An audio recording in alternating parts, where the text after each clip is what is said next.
un pastor de las pocas personas que... Es un predicador que me encanta, un predicador que tengo un tiempo conociéndolo vía redes, escuchando sus mensajes. Y de verdad que he podido ver a la persona detrás del mensaje. O sea, es una persona que no tiene el traje de predicador, es un varón de Dios. Y de verdad que para mí es un honor. Él anda hoy con su esposa y con su nene, que anda por ahí, están desayunándose.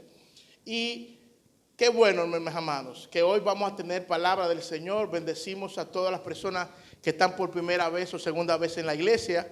Esta es su casa. Que estamos muy contentos de estar aquí en esta casa del Señor. Y qué bueno que usted le da al Señor este tiempo de venir los domingos, el primer día de la semana, a darle su corazón al Señor y decirle al Señor: Señor, mi vida depende de ti. Qué bueno es Dios. Amén. Así que queremos darle todo el tiempo al predicador hoy, que él ministre como él sienta de parte del Señor. Y para mí es un honor presentar al pastor Toribio, pastor Robert Toribio, un hombre de Dios, que usted se va a enamorar de él y de su mensaje. Y este es el inicio de una buena relación entre él y nosotros. De verdad que sí. Osiel y Mariela son los contactos. Ya ustedes tuvieron a Osiel en días pasados y a Mariela ministrándoles, porque estos son hijos de aquí también, si son hijos de allá. Así que de verdad que estamos contentos del Señor y dando gracias al Señor. Le decía a la congregación esta mañana anunciándolo, no sé si la pastora ya se lo dijo, tenemos un entrenamiento para predicadores. Queremos enseñarles los principios básicos de la predicación. Y siempre Dios prepara, Dios da pan al que come y semilla al que siembra, pero también al que pelea le da herramientas. Y si tú decides hacer algo, hazte el mejor, no te haga el bueno, porque Dios no ha llamado no a ser bueno, a ser excelentes. Amén. Así que es nuestra recomendación que todo lo que Dios te puso a hacer, no lo haga por mitad. Entrégate todo a Él, porque así es Dios. Dios le entregó todo por nosotros. Amén. Vamos a estar de pie y vamos a orar por nuestro hermano Robert mientras él pasa por aquí. Padre, en el nombre del Señor, te presentamos esta palabra que hoy tú nos vas a dar a través de tus siervos, Señor. Gracias por su vida. Gracias por las cosas que tú has preparado en su corazón. Gracias por su alma. Y yo te doy gracias y te doy gloria a ti por el proceso, a donde lo has llevado y a donde lo vas a llevar. Yo bendigo su vida y bendigo la obra de sus manos y su familia y su ministerio, Señor. Bendecimos, ponemos en sus manos, en tus manos estas palabras, Señor. Ministramos, abrimos nuestras puertas de todos nuestros corazones para que tú trates con nuestros corazones y nos ministres. En el nombre de Jesús, amén y amén. Iglesia, aleluya, sí, sí, ahora sí. Amada iglesia del Señor, son todos ustedes bendecidos en Cristo. Puede sentarse.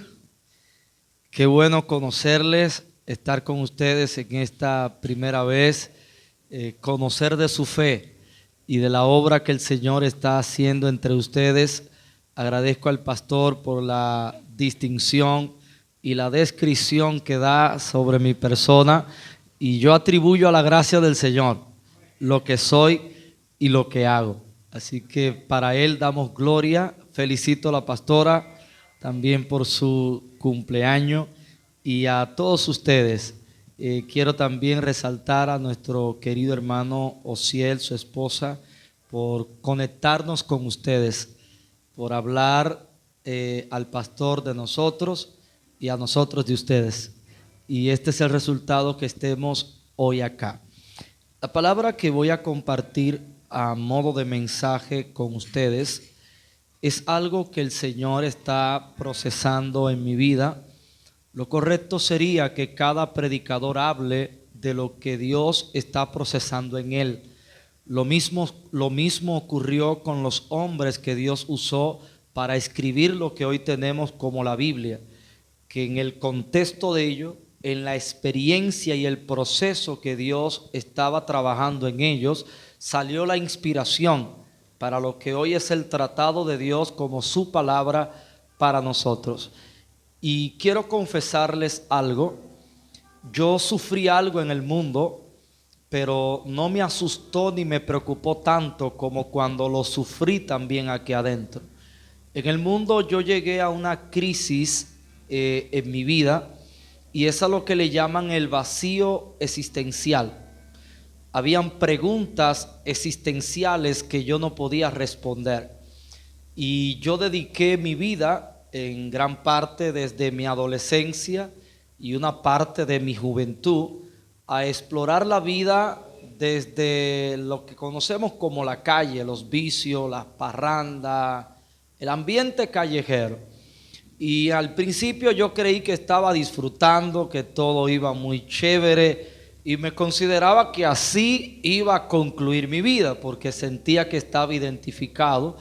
Y en esa vida uno pues participa, hace y comparte muchas cosas. Pero fui experimentando que al final de todo se quedaba todavía ese vacío en mí. Y Salomón lo dijo de otra forma. Él dijo que después de probar todo, se dio cuenta que debajo del cielo todo es vanidad. Pero aprenda que es debajo del cielo, o sea, queda otra parte de ahí para arriba. Pero en este plano lo que Salomón dijo, comprobándolo, no por teoría, sino por experiencia, que todo era vanidad. Y llegó un momento donde yo menosprecié mi vida. Y literalmente le dije a Dios, sin conocer mucho de Él, le dije: Dios, cuando tú quieras ya quítame la vida, porque no le hallo sentido. O sea, me siento aburrido, ya el deseo de vivir se me quitó. Pero cuando yo conocí al Señor y Él me trajo a su camino, que de hecho fue acá en Santiago, empecé a entender como otro color en la vida. Pero según fui caminando en la vida cristiana, y ya tenía 3, 4, 5, 6 años, empecé a sufrir la misma sensación. Y ahí sí yo me asusté, porque ya yo dije, bueno, pero si esto es lo que le dicen a uno que es Dios, que es lo mejor y lo que uno tiene que encontrar, y vuelvo a sentir lo mismo que estaba sintiendo ayer, pues aquí hay un problema, o Dios no existe, o el evangelio que me han dado está mal presentado. Y yo ministrando en la música, tocando, pero no es que soy músico, pero antes todos éramos güireros, tamboreros, y todo el mundo le daba algo. Y yo tocando la güira, decía: Dios mío, pero es que no sé, como que no me llena. Pero Dios me fue guiando, y creo que Él estaba detrás de eso. Escuché a un hombre que vino de las Bahamas, un predicador, y presentó el reino de Dios como yo jamás lo había entendido. Y mientras él predicaba, él no solo estaba dando un discurso, él le estaba dando respuesta a mis interrogantes existenciales que yo tenía. Pero partiendo de ahí, eso fue como un inicio. Y el Espíritu de Dios fue iluminando mi entendimiento para que yo pueda entender la voluntad de Dios y el plan de Él planteado en las Escrituras. A partir de ahí me he dedicado a madurar en esto y a despertar a otros. Porque hay mucha gente dentro de la iglesia, y no es que Dios ha fallado ni su evangelio, pero a veces la forma de evangelio que a nosotros nos han presentado nos deja dudas e interrogantes. Y yo quiero leer un texto de las Escrituras para sustentar lo que les estoy hablando y les voy a dar. Amén. Juan 10:10. Yo quiero que usted y yo veamos juntos cómo Jesús simplificó el evangelio. Y de ahí cómo nosotros lo complicamos, para que mucha gente no entienda y se turbe como yo estaba. Juan capítulo 10. Versículo 10. Es que este día me acompaña mi esposa, la madre de mis hijos. Anda una representación de los hijos porque son 4. El Señor nos ha regalado 3 niñas hembras y un varón. Él es el más pequeño. Tenemos 2 grandes, una que va para 19. Esa es Lady. Rubelis, que tiene ya casi 18. Y Rosemary, que es la menor de las hembras, que tiene 11 años. Y Dios nos ha hecho ricos en familia. No solo en número, en todo el sentido de la palabra. Se lo digo por experiencia. Así que me gozo que puedan conocer parte de mi familia en este día. Juan 10:10. Voy a utilizar sobre todo es la última oración, pero vamos a leerlo completo. Dice así: el ladrón no viene sino para hurtar, para matar y destruir. Yo he venido, eso dice Cristo, yo he venido para que tengan vida y para que la tengan en abundancia. Puede sentarse. Cuando yo les hablaba de lo que me estaba pasando y que me ocurrió dentro del camino, les hablaba acerca de mi falta de comprensión de lo que es Dios, de lo que es su propósito y la salvación que Él nos ha dado en Cristo Jesús. Y me he dado cuenta como predicador, como maestro de las Escrituras, que mucha gente, como decía en la primera prédica en la otra congregación, ya no están perdidos en el pecado, pero ahora están perdidos en el camino. Están sin rumbo, no saben para dónde van, pero saben que son salvos, saben que Dios existe, saben que están en la iglesia, pero no tienen una visión de lo que Dios nos ha revelado en la obra de Cristo y en su palabra. Para la mayoría de nosotros, cuando hablamos de salvación, la mayoría piensa en un evento, en un suceso. Salvación, el día que yo me convertí, estaba enfermo, tenía una crisis matrimonial, tenía una situación en una campaña, me convertí. Y reducimos la salvación a un suceso. Pero la salvación, más que un suceso o evento, es un proceso. De hecho, la misma Biblia plantea 3 tiempos de la salvación: un tiempo pasado, un tiempo presente y un tiempo futuro. Quiere decir que usted fue salvo, usted está siendo salvado y usted será salvado. Amén. Eso lo dice Romanos capítulo 6, verso 22. La Biblia establece ahí, hablando de la salvación, habiendo sido, eso es pasado, liberados del pecado, tenéis por vuestro fruto, eso es presente, la santificación, y como fin, eso es futuro, la vida eterna. Entonces estamos diciendo que en la salvación hay elementos de ella que ya se cumplieron. Por ejemplo, ya usted fue reconciliado con Dios. Usted no está enemistado con Dios por causa del pecado. Ese aspecto de la salvación ya pasó. Ya usted fue adoptado en la salvación como hijo de Dios. Eso ya pasó. Eso ocurrió. Sigue vigente su efecto, pero ese evento ocurrió en usted si usted ya está en Cristo. La Biblia dice también que nosotros fuimos perdonados. Ya usted lo perdonaron de la transgresión del pecado. Eso ocurrió. Ahora la Biblia plantea la santificación como un presente de la salvación. Usted fue salvo, pero usted expresa en el presente la salvación en el proceso de la santificación.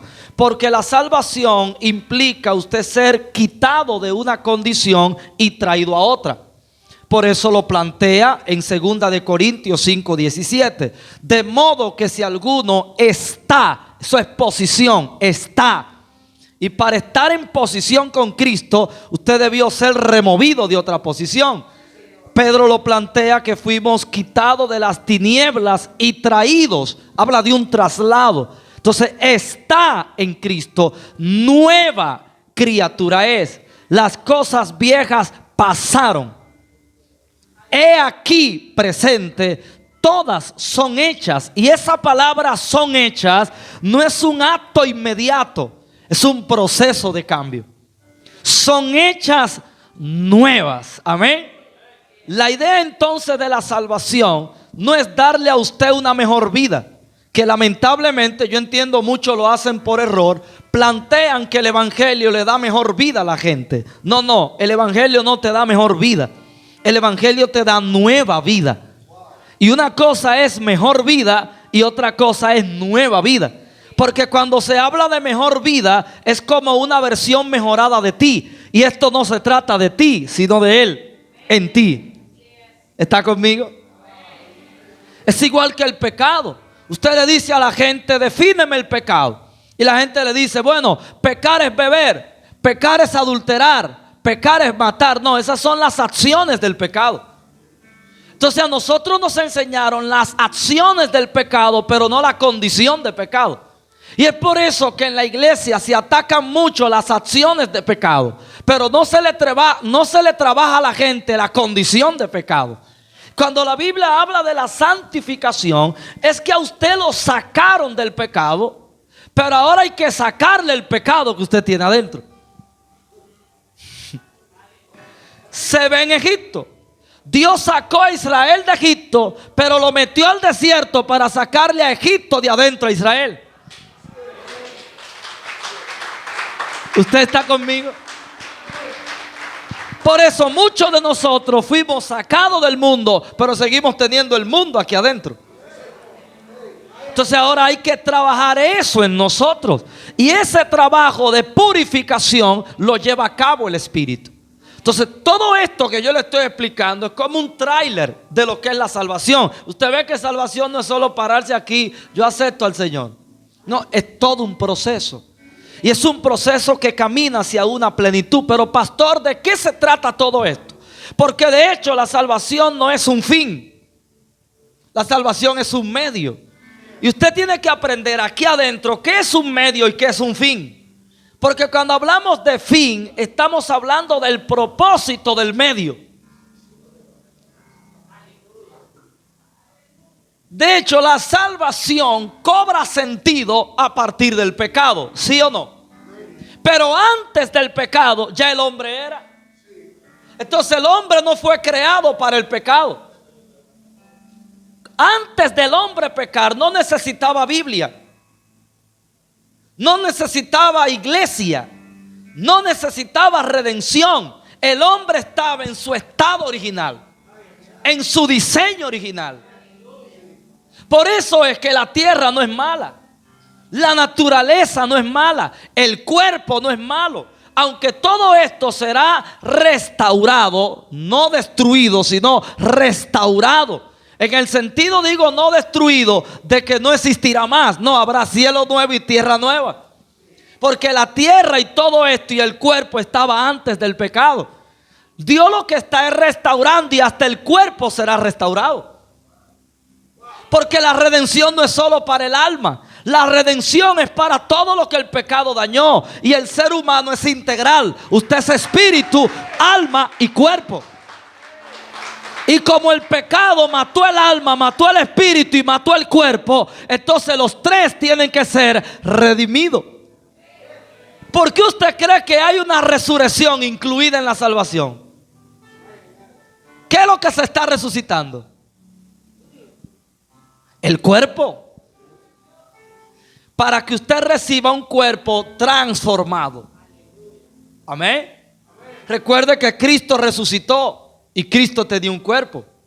Y Él se fue. Y ahora, así como se fue, volverá. Y Cristo es el modelo de quienes seremos nosotros según fuimos al principio. Amén.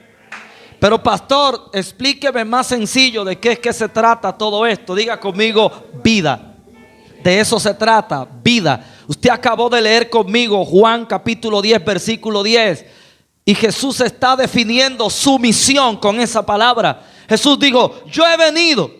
La venida de Cristo es lo que nosotros llamamos, bueno, ahí es que vino a redimir, ahí es que vino a salvar, ahí es que vino a perdonar, ahí es que vino a cambiarnos. Pero Cristo le está diciendo de otra forma, yo he venido ¿para qué fue que Él vino? Para que tengan vida. Ahora le digo el título del mensaje, Operación Vida, para que no se le olvide. Cuando el ser humano comienza en este plano existencial, ¿usted se recuerda la narración de Génesis? ¿Qué es lo que plantea? ¿Qué es lo que dice? Hagamos al hombre conforme a nuestra imagen y semejanza. Semejanza tiene que ver con el compartimiento de ciertas cualidades de Dios con nosotros. Le llamamos los atributos que Dios comunica.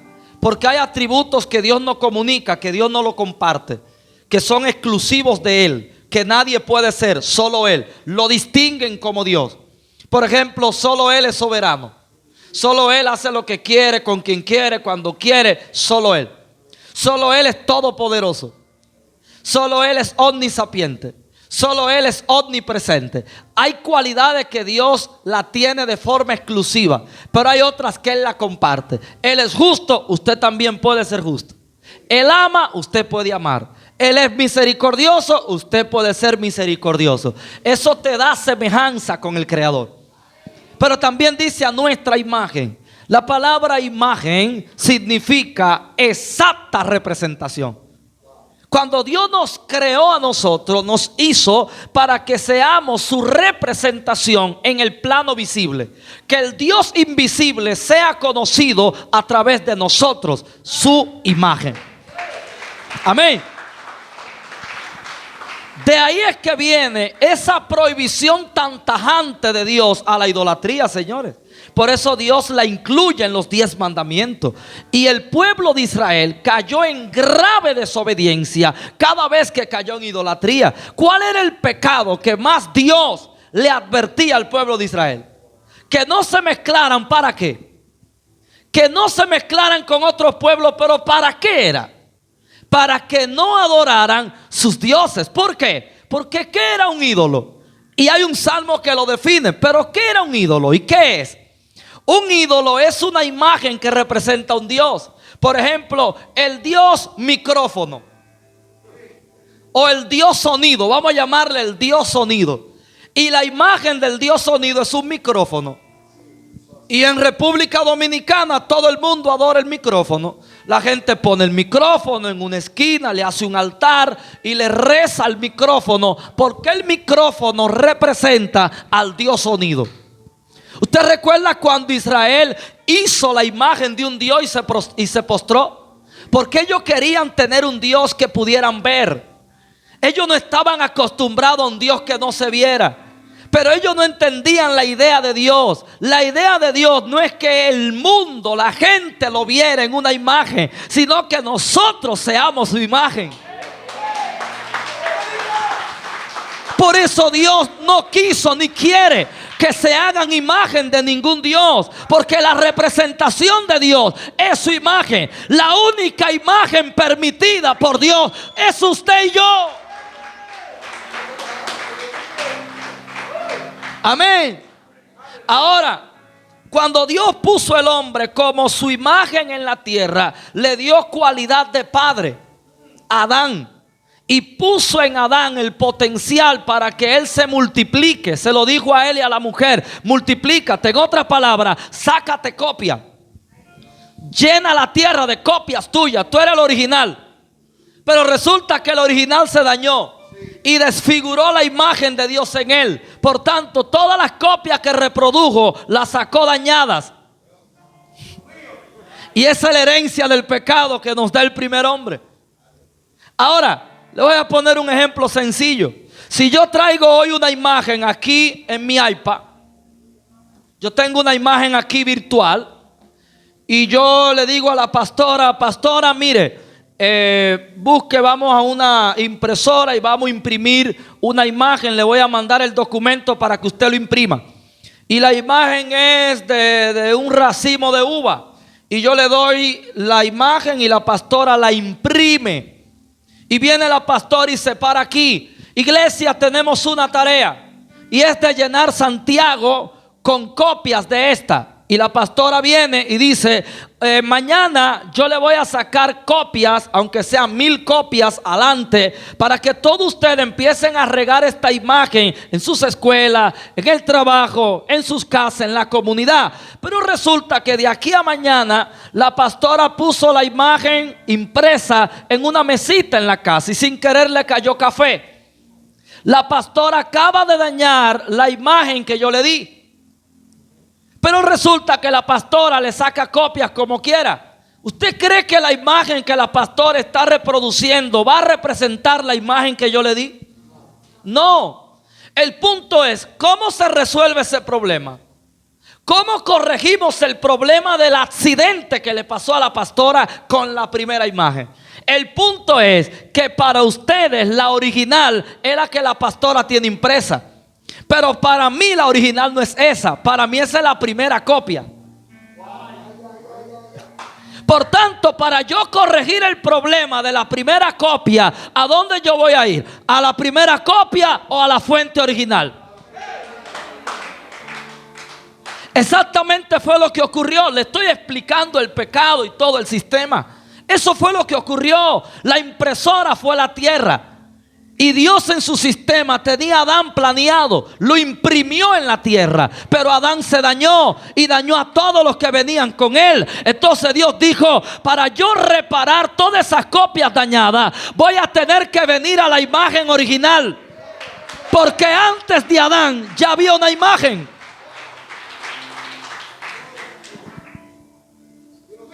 Antes de Adán había una imagen. Se lo explico. Lucas 3:38. Ahí la Biblia dice en Lucas 3:38 que Adán era hijo de Dios.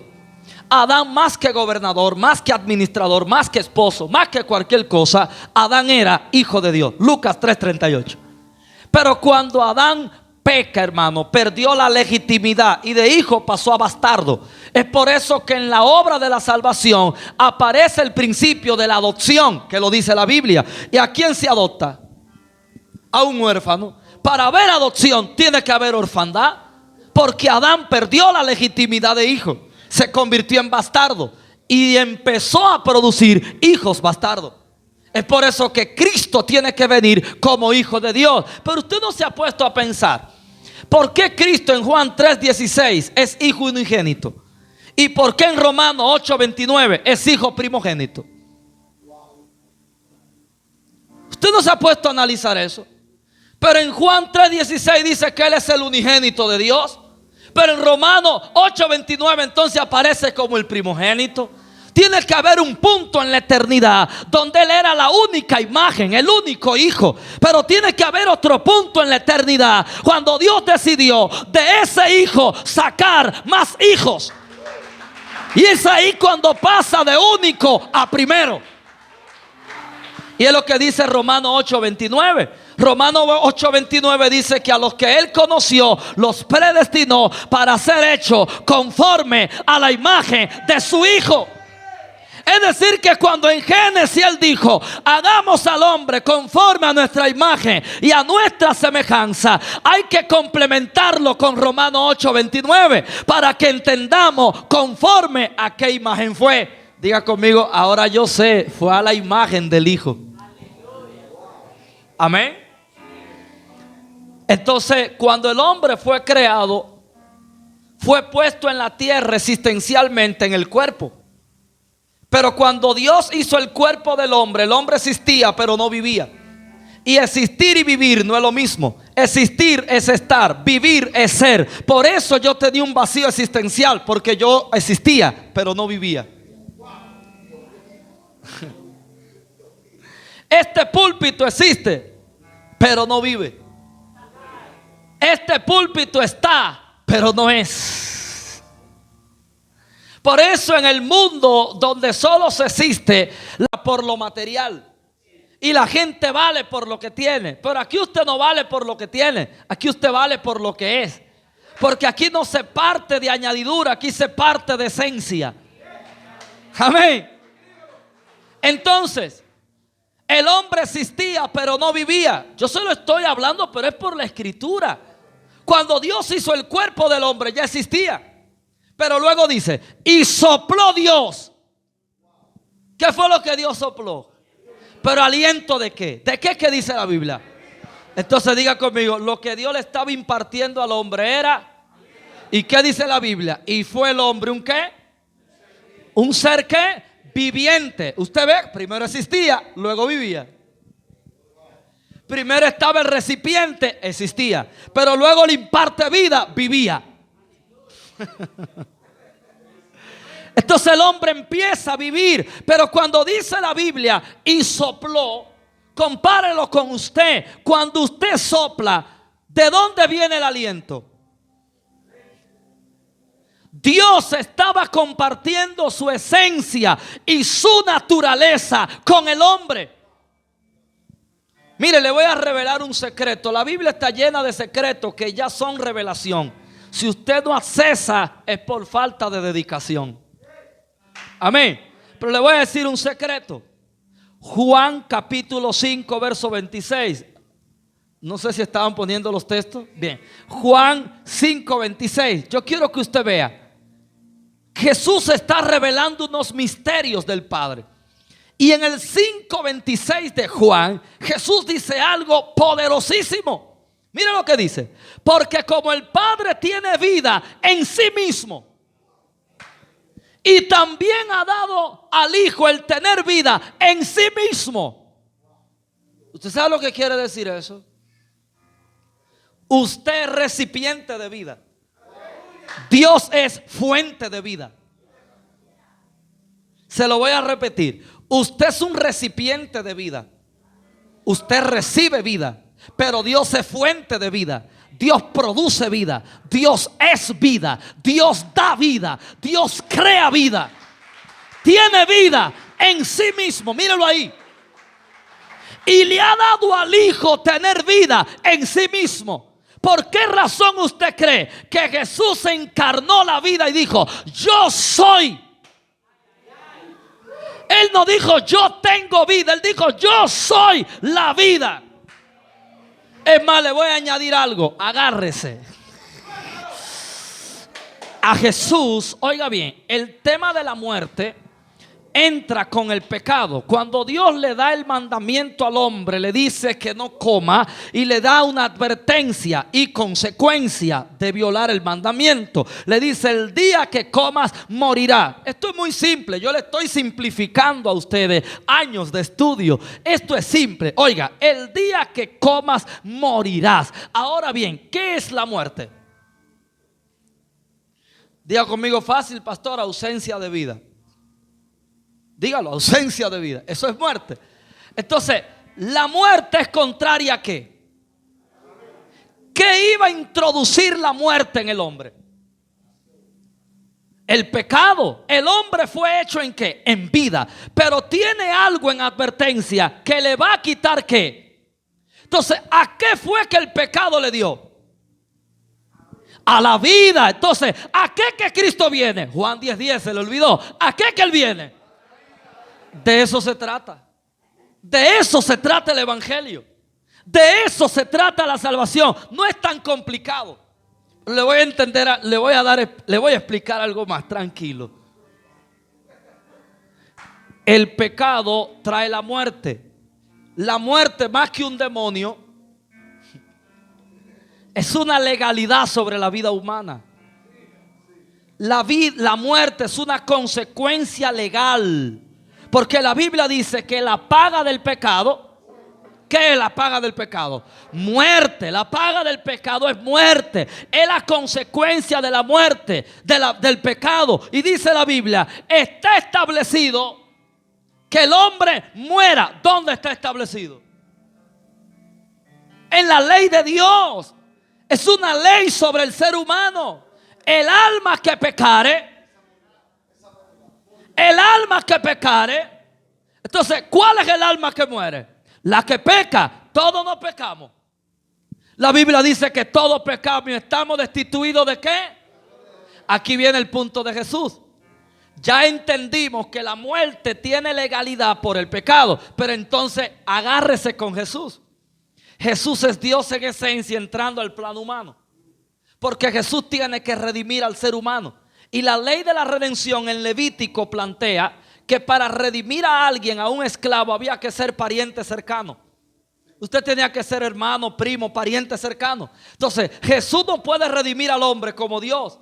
Tiene que hacerse pariente cercano. Tiene que hacerse como uno de nosotros. Lo segundo para redimir era que había que tener el monto a pagar. Y Jesús trajo la medida de pago por encima de la deuda. Amén.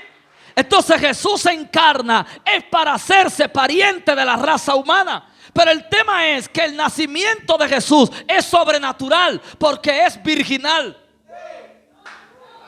¿Por qué Dios quita a José? Dos razones. Dios quita a José porque en el plano natural la vida comienza con el hombre, no con la mujer. Porque la mujer no engendra, es el hombre. Entonces Dios quita el hombre. Segunda razón, si lo engendra José, como el pecado es una herencia, Cristo nace con pecado.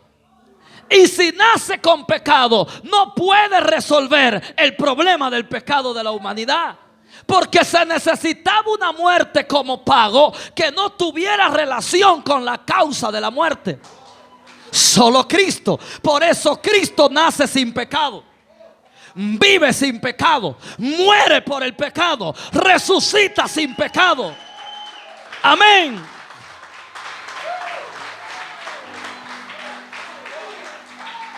A Cristo no lo podían matar si usted no se lo sabía. A Cristo lo podían dejar 2 años colgado y no se moría. A Cristo lo podían desangrar y no se moría. Porque la muerte es una consecuencia del pecado y él no tenía pecado. ¿Cómo se muere? No hay forma de matarlo. No hay forma. Por eso fue que Cristo dijo: mi vida nadie me la quita, sino que yo mismo la pongo y yo mismo la vuelvo a tomar. Por eso fue la profecía que se dio allá atrás de él, donde se le dijo: oh muerte, yo seré tu muerte. Seol, yo seré tu destrucción. Y luego Pablo se para y dice: porque sorbida será la muerte en victoria. Oh muerte, ¿dónde está tu aguijón? Y Cristo se le para en la isla de Pasmo a Juan. Y se le para con el cabello como blanca lana, los ojos como llama de fuego. Y Juan lo está mirando. Y Jesús le dice como al que está asombrado: ¡Ey, soy yo! Yo soy el que vivió, el que murió. Y he aquí que vivo por los siglos de los siglos. Y dile a la iglesia que tengo en mis manos la llave de la muerte. Por eso se lo dijo a Marta: ¿tú lo crees? Pues yo te digo que el que cree en mí, aunque esté muerto,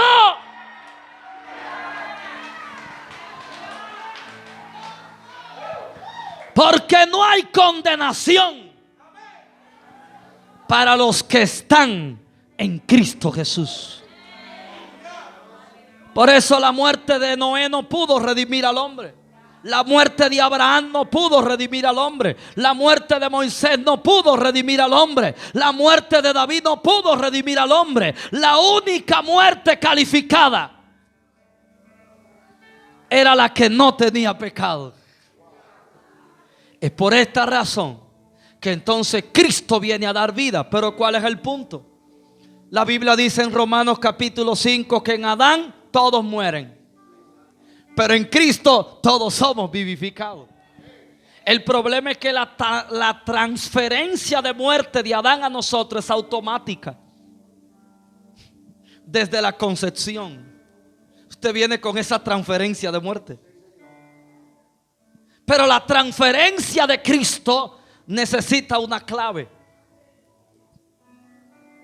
Para que la vida de Cristo se transfiera, hay una clave que usted tiene que tener. Eso es como que aquí hay internet, pero no todo el mundo está conectado al internet. Eso es como la emisora. A Pura Vida. Ahora mismo Pura Vida está sonando, pero usted no la está escuchando. Y el hecho de que usted no la esté escuchando no quiere decir que ella no está transmitiendo. El problema no es de Pura Vida, es de usted que no está en sintonía.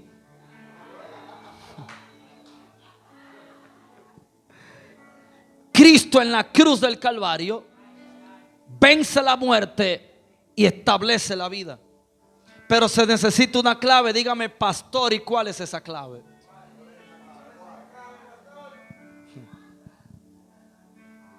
El que creyera en su corazón que Dios le levantó de los muertos y que Él está vivo, ese será salvo.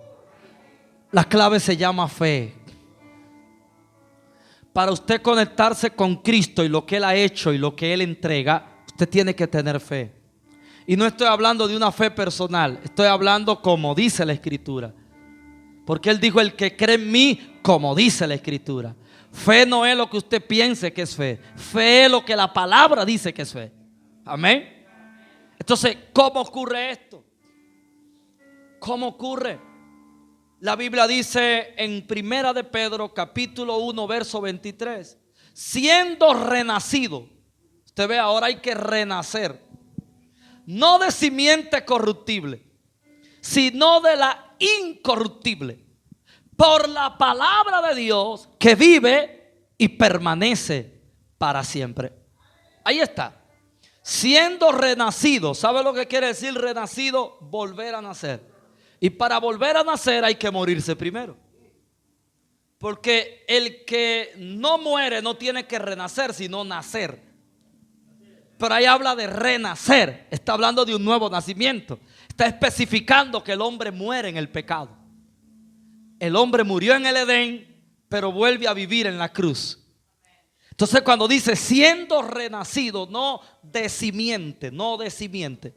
Y esa palabra simiente en griego es la misma palabra semilla.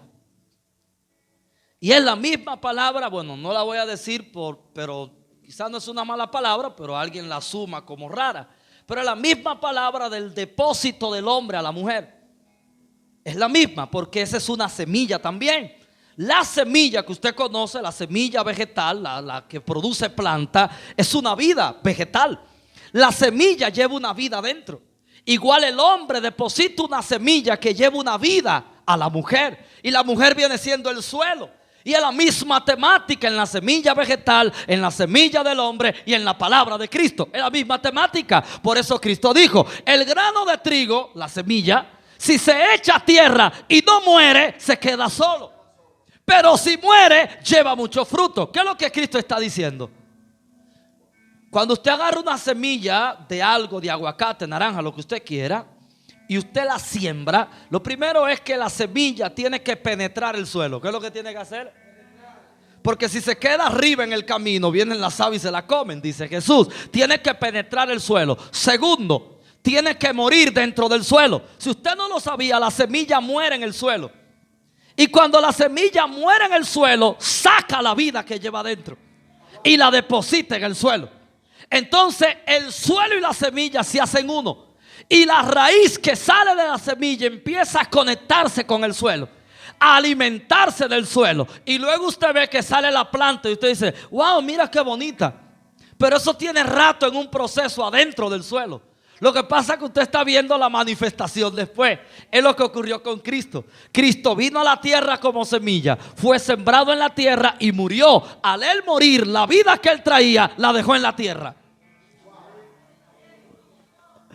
¿Y cómo yo recibo esa vida, pastor? Con la semilla de la palabra. Es lo que dice, siendo renacido de simiente, de semilla no corruptible, por la palabra de Dios. Quiere decir que la semilla, ¿cuál es?